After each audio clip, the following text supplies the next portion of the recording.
midi.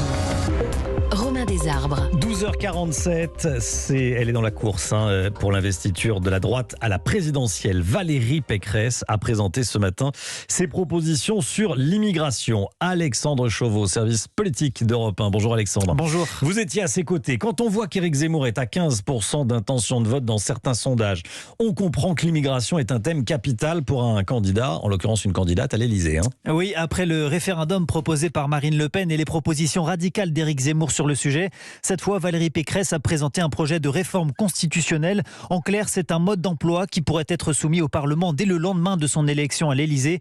Parmi les mesures proposées, l'instauration de quotas pour les visas et les titres de séjour, des demandes d'asile effectuées non plus en France mais depuis le pays d'origine ou à la frontière, ou encore l'exécution sans délai des obligations de quitter le territoire, c'est-à-dire les expulsions.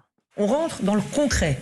Et la droite de gouvernement, c'est ça. La droite de gouvernement, c'est passer de l'incantation au faire. Je fais ce que je dis ce que je fais et j'explique comment je vais le faire.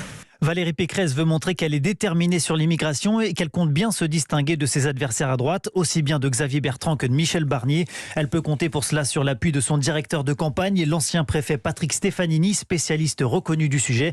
Et le timing n'est évidemment pas laissé au hasard, alors que la campagne se droitise et que la candidate s'est fait doubler dans les sondages par Éric Zemmour. Merci beaucoup Alexandre.